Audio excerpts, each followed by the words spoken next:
How to fix installed apps not showing on home screen Android. So here on the home screen, you will have all of your installed applications, right? But if you're not being able to have the installed applications, or if it is not showing, then what you need to do is just open up your settings. Once you open up your settings, you need to scroll down, go with the apps section. Under apps, you need to go with see all apps. And now you just need to simply go with the upper right, which has that three dots, and then tap on show system apps. Now, once you go with show system apps, now you just need to simply search for Android system. Here you will have the Android system, tap on it.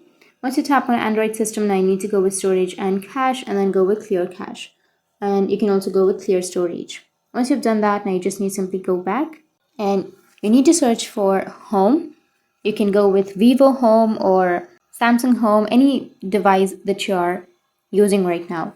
Or you can simply search for home and you will get the system home screen. You just need to simply tap on it and go with the storage and cache, clear cache, and also clear the storage. Once you've done with system home screen, now you just need to simply go back and you need to restart your device. Once you restart your device, then your problem will be fixed. So that's how you can fix installed apps not showing on your Android home screen. And if you have any questions, feel free to comment below. Thanks for watching.